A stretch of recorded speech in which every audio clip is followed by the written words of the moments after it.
You ever buy a static residential IP thinking you gave your ad accounts a nice, clean home? But platforms treat you like you are logging in from some shady hostel? Hi, I run ad setups and proxy infra with MaskProxy. And yes, I have 100% made this mistake myself.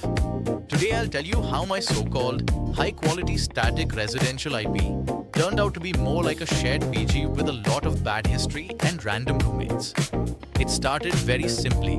Yaar, my ad accounts were getting more sensitive, and everyone kept telling me, bro, you need a clean static residential IP, like real home broadband. Then platforms will relax. So I started looking at providers on not just MaskProxy. I was checking around everywhere. On one side, I saw proper premium static residential lines. The price was also very premium. On the other side, I saw high quality static residential, great for ads, special discount, half the price, double the marketing lines. My brain was like, same static residential, words, less money. Wow, genius deal. Let's grab it. First 2 days, honestly, it felt perfect. I logged in, no big red warnings. Ads were spending. Dashboards looked mostly normal. In my head, I was like, see, static residential IP for the win. And I even got it cheap. Maybe I'm actually smarter than other media buyers. I even thought, should I move more accounts onto this same line? Spoiler, that thought did not age well. Then slowly, the romance phase ended. One morning, we detected unusual activity. Please verify. I was like, okay, cool, safety check. No problem. Next day, again in the morning, again at night. By day 4, every login felt like entering a bank vault. My daily routine became coffee, OTP, security check, repeat. That's when I started thinking, if this IP is so clean, why is the platform this paranoid? Yaar. So I finally checked the IP itself. The first tool said, looks residential, normal city, normal ISP. Very decent, like a nice neighborhood. The second tool hinted, possible proxy or hosting usage. The third one showed some abuse or suspicious activity type signals. At that point it was clear, officially this IP had a good family name, but in reality this guy had done some stuff in the past. Yeah, and the platforms? Their behavior told me everything. First came extra checks, then some actions quietly stopped working. Then one ad account got limited, another went into review. Payment flow started looking high risk.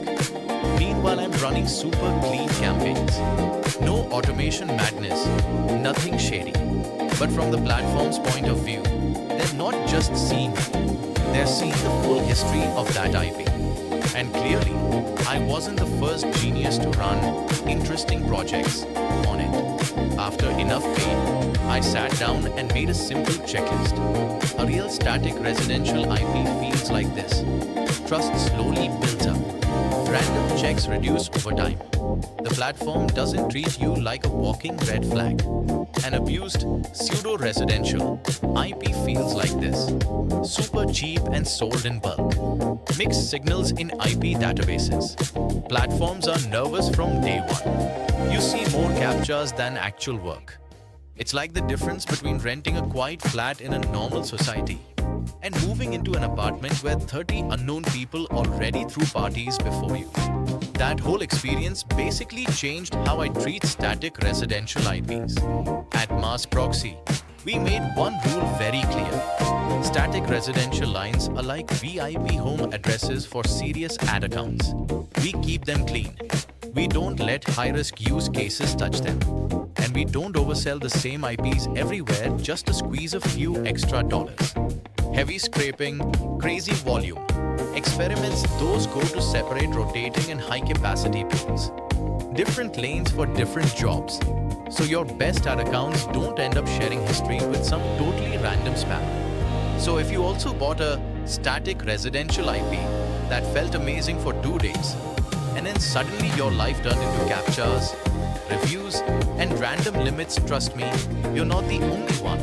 Yeah, drop a me too in the comments if you've ever suspected that your static home line was actually an overused hostel IP in disguise. In the next video, I can show you some quick checks we use at MaskProxy to guess if an IP is real home broadband or just a recycled proxy line with nice marketing. I'm on running ads and infra with MaskProxy, trying to help you spend on the right IPs so you don't pay double in stress and bans.